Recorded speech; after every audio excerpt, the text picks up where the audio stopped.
Aí, pessoal, para quem não me conhece, meu nome é Flávio, eu sou doutor em Física pela Universidade de São Paulo e já faz um tempo eu tenho gravado vídeos aqui para a Univesp, eu fui aluno da Univesp, isso acho que nem todo mundo sabe ainda, eu cancelei a minha matrícula porque eu consegui um pós-doutorado em Juiz de Fora, então não moro mais em São Paulo, mas eu vou continuar gravando alguns vídeos e dessa vez eu vou gravar estatística, tá?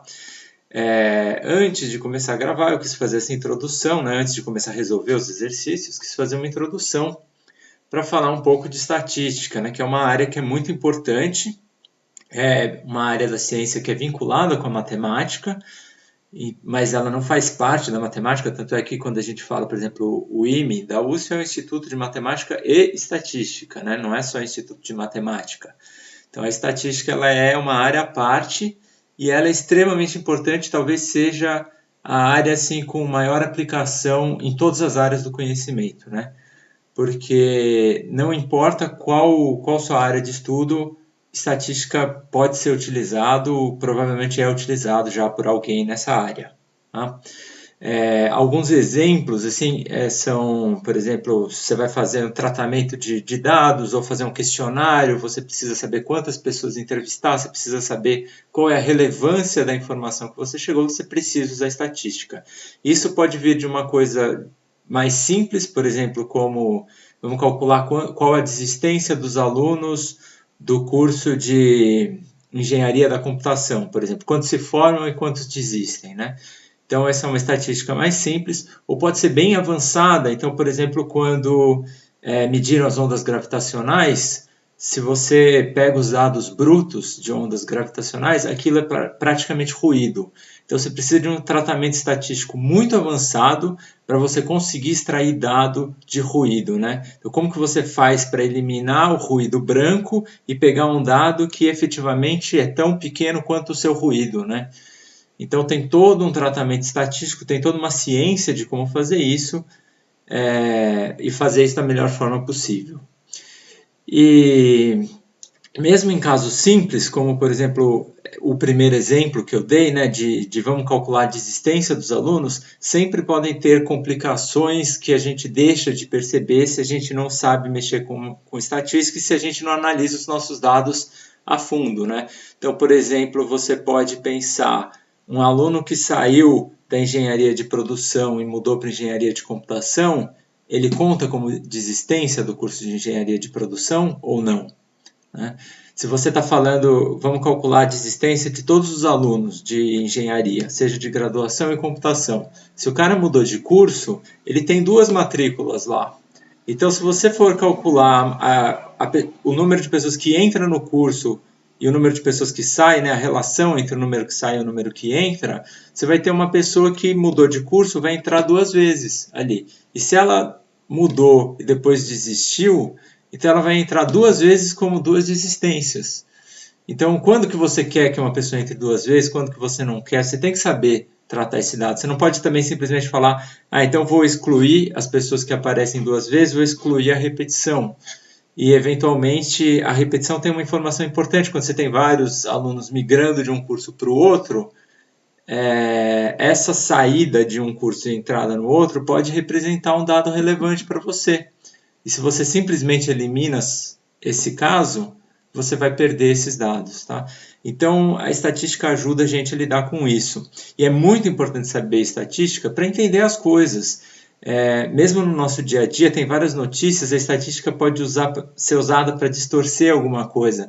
Então, você pode fazer uma coisa parecer muito grande quando uma coisa é pequena. Então, sei lá, você pode pegar uma notícia que falar que o crescimento do país foi reduzido em 80%, a taxa de crescimento do país, né? Então, o que foi reduzido em 80%? Parece que o país assim, travou, né? 80% é um número muito grande, mas se a taxa de crescimento era 0,2%, uma redução de 80% em 0,2%, se a taxa de crescimento já era pequena e diminuiu ainda mais, mas continua sendo irrelevante, né? Então, um número que é irrelevante, você pega uma porcentagem alta desse número, ele continua sendo relevante, né? Então, parece uma coisa exagerada falar em 80%. E pode ser usado também para diminuir alguma coisa, né? Então tem um exemplo bem recente que o ministro da Educação falou que ele cortou 3,5% só das verbas da universidade. E 3,5% parece uma coisa pequena, né? Se você olha todo o dinheiro que a universidade recebe, 3,5% parece não ser tão significante. Mas se você olha, por exemplo, a universidade ela recebe dinheiro de para várias coisas diferentes. Então tem uma verba, por exemplo, só para pagar os funcionários. Tem uma verba que é para ser gasta com extensão. E tem uma verba específica que é para ser usada como bolsa dos estudantes de pós-doutorado, que nem eu, de doutorado, de mestrado, né? Então esses estudantes dependem. Infelizmente, pós-doutorado não é um emprego. Então eu não tenho carteira assinada, eu não tenho férias, eu não tenho 13º, eu recebo bolsa. Em outros países, pós-doutorado é emprego, mas aqui no Brasil ainda é uma bolsa. Então, quando a universidade recebe 30% de corte nessa verba, pode representar simplesmente 3,5% na verba total da universidade, mas ela não pode mais pagar pós-doutorandos, doutorandos e mestrandos, né? Então é um corte muito significativo dentro dessa área de pesquisa, porque você perde as pessoas que fazem pesquisa. O professor faz pesquisa? Faz, mas quem faz pesquisa de verdade são os alunos de mestrado e doutorado. Quem é a mão de obra da pesquisa são esses alunos. E cortar 30% desses alunos é muito significativo para a pesquisa. Tá? Então 3,5% pode parecer uma coisa pequena, mas ela é grande se você vai esmiuçar e saber de onde veio esse corte, né? Bom, isso são só alguns exemplos, né? E nesses exemplos eu já estou falando em porcentagem. Porcentagem é um sistema de notação que a gente usa e a primeira coisa que a gente vai falar de estatística é probabilidade, né? E porcentagem vai estar diretamente vinculado com probabilidade. A porcentagem ela é simplesmente uma maneira de se referir a um valor, né? Ela é um número, tá? Ela não tem um significado físico. Então 50% não tem um significado físico. O que tem significado físico é 50% do quê? Né? Do que eu estou falando? Porque se você for pensar, 50%, a porcentagem simplesmente significa dividido por 100. Tá? Então 50% é 50 dividido por 100, que é 0,5. É 0,5 do quê? Né? É isso que a gente tem que dizer quando a gente usa porcentagem. Uma coisa que não tem unidade não tem significado físico. Aí o que vai ter significado físico é o que está lá na unidade. Então, se eu falar, por exemplo, 50% de um livro, né, quer dizer, metade de um livro. São as primeiras páginas, as últimas páginas, não importa. Metade das páginas do livro é 50% de um livro. Tá? Então, precisa dizer do que é a porcentagem. E a probabilidade, ela é relacionada com a chance de algo acontecer. Então, a gente vai usar porcentagem para dizer quando uma coisa é 100%, quer dizer que uma coisa vai acontecer. 100% de chance de acontecer quer dizer que vai acontecer. Agora, 50% quer dizer que ela tem a mesma chance de acontecer ou não. E a porcentagem, a probabilidade de algo acontecer, ao mesmo tempo que ela está relacionada com a chance de acontecer, ela está relacionada também com a frequência que vai acontecer. Então, por exemplo, se eu vou jogar cara ou coroa, tem 50% de chance de cair cara, quer dizer que se eu jogar 1 milhão de vezes, vai ter lá quase 500 mil, por volta de 500 mil vezes que vai cair cara, porque é 50% de chance. Então, está relacionado com a frequência de algo que acontece muito. Né? Se a gente fala que 1% da população do Brasil tem uma determinada doença, então, quer dizer, a população tem 1% de chance de ter a doença. Né? Qualquer pessoa tem 1% de chance de ter a doença. E aí você pega, sei lá, a população da Grande São Paulo, que é 20 milhões, então 1% de 20 milhões deve ter essa doença. Então, está relacionado com a frequência que algo ocorre. Né? E aí, então, vou mostrar um exemplinho aqui. Então, vou botar aqui a minha tela. Vou mostrar um exemplinho de como a probabilidade pode enganar a gente, né? E como que a gente usa já a probabilidade para resolver alguma coisa. Então, o meu exemplo é o seguinte, eu tenho uma doença que é bastante rara, então eu vou dizer que 0,1% da população tem essa doença. Tá? E a gente está em São Paulo, na Grande São Paulo, tem 20 milhões de habitantes, então eu vou dizer que são 20 vezes 10 a sexta, 20 milhões. Tá? E aí você vai calcular quantas pessoas devem ter essa doença, né? 0,1% de 20 milhões. Então, como que a gente calcula isso? A gente vai multiplicar a porcentagem por isso aqui, porque se fosse 100%, 100% é 1, então eu vou multiplicar 20 vezes 10 a sexta por 1, então todo mundo tem a doença, é isso. Agora, 0,1%, isso aqui, que nem eu falei, a porcentagem é a mesma coisa que dividir por 100. É 0,1 dividido por 100, que eu posso falar também que é a mesma coisa que 0,1 é 10 a menos 1, e 100 é 10 a segunda, né? Se a gente pode escrever isso como 10 a menos 3. É só um facilitador. É mais fácil escrever 10 a menos 100 do que escrever 0,1 sobre 100. E aí, então, eu vou calcular quanto é 10 a menos 3, né? 0,1% de 20 milhões. Então, eu vou fazer 20 vezes 10 a sexta, vezes 10 a menos 3. E isso aqui vai dar, corta aqui a sexta com o 10 a menos 3. Então, fica 20 vezes 10 a terceira, né? Que isso aqui é 20 mil. Então, 0,1% é uma chance bem baixa, mas num número muito grande, que é 20 milhões, você tem uma quantidade bem alta de pessoas, aqui 20 mil pessoas, que têm a doença.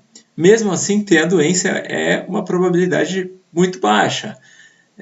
Vamos dizer assim que seria como ganhar na loteria ao contrário, né? Ser muito azarado você ser uma dessas 20 mil pessoas. Mas se você for pensar que 20 mil pessoas não é tão poucas pessoas assim, parece que é uma chance alta, né, de ter.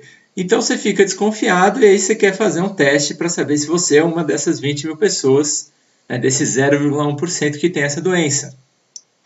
E aí a gente tem um teste que você compra lá na farmácia e esse teste tem 99% de chance de acerto. Então, em 1% dos casos, ele vai te dar uma resposta errada. Tá? Vamos dizer que tanto falso negativo quanto falso positivo, ele erra aqui 1% das vezes. E aí, você faz o teste e o teste te diz que você tem a doença.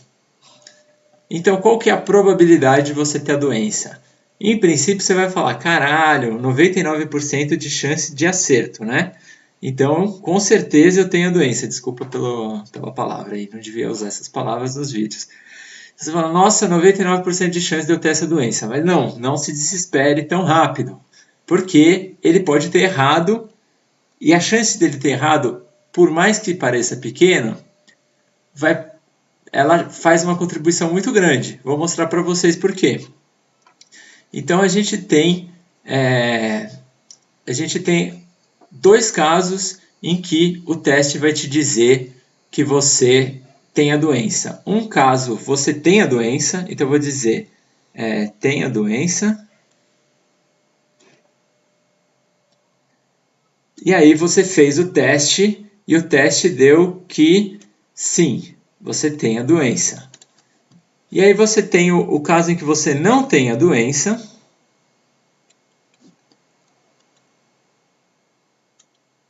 E o teste errou.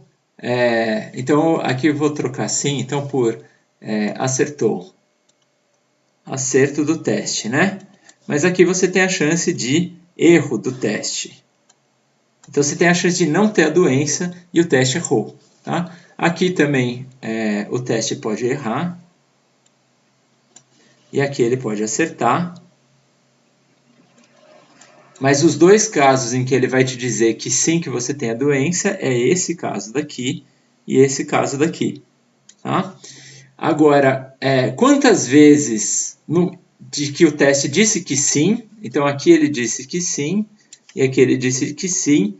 Em quantas vezes você realmente tem a doença? Aí a gente tem que calcular. Isso aqui vai te dizer que em 0,1% dos casos você tem a doença. E em 99% dos casos você não tem a doença. E aí aqui ele vai acertar com 99% e errar com 1%. E aqui ele acerta com 1%, com 99% e erra com 1%. Tá? Então a gente vai calcular quantas vezes ele chega nesse caso e quantas vezes ele chega nesse caso. Como são probabilidades consecutivas, por exemplo, se eu tiver aqui os 20 vezes 10 à sexta milhões, a gente já viu que aqui em 20 vezes 10 à terceira tem a doença, né? E aqui, então, vai ser todo o resto veio parar aqui. E aqui eu quero saber em quantas vezes ele disse que sim. Então, aqui eu não multipliquei por 0,1, aqui eu vou ter que multiplicar por 99% para saber quantas vezes ele disse que sim. Tá? Eu vou chamar aqui de x. Tá? E aqui eu vou chamar de y, quantas vezes ele disse que sim também errado. E para chegar em y, eu vou falar que y é igual ao 20 vezes 10 à sexta, vezes 99%, vezes 1%. Né? Porque 99% eu vou multiplicar por 99%, eu chego aqui, vezes 1% eu chego aqui. Tá?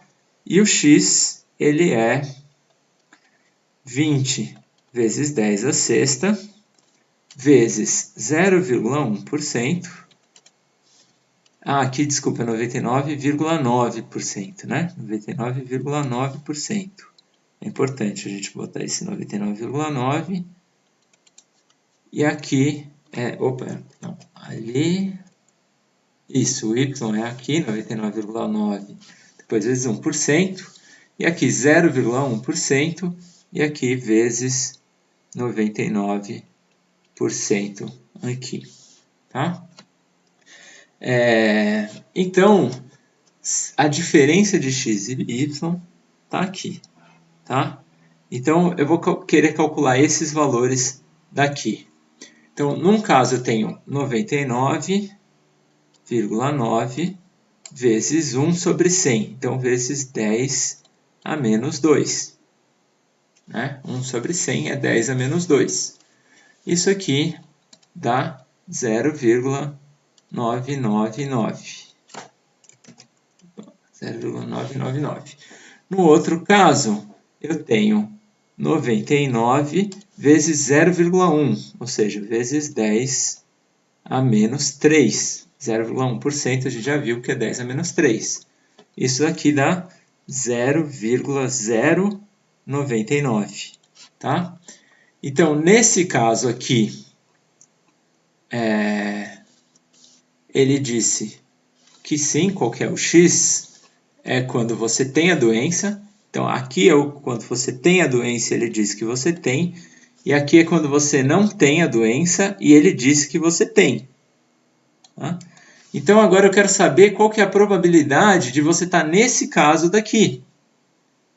A probabilidade de eu estar nesse caso aqui, então, aqui também a gente pode dizer que isso aqui é 99.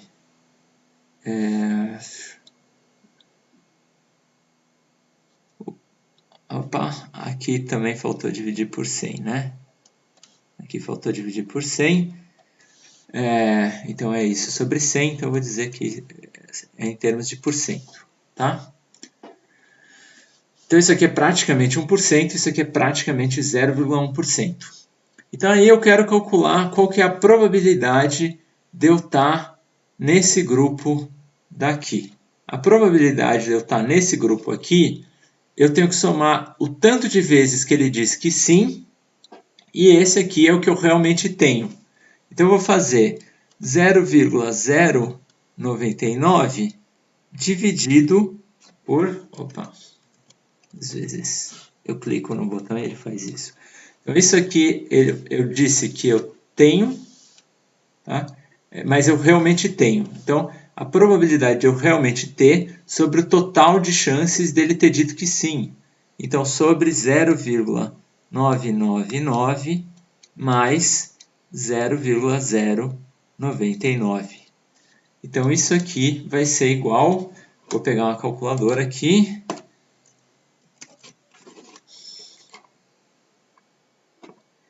Então, 0,099 dividido por 0,999 mais 0,099.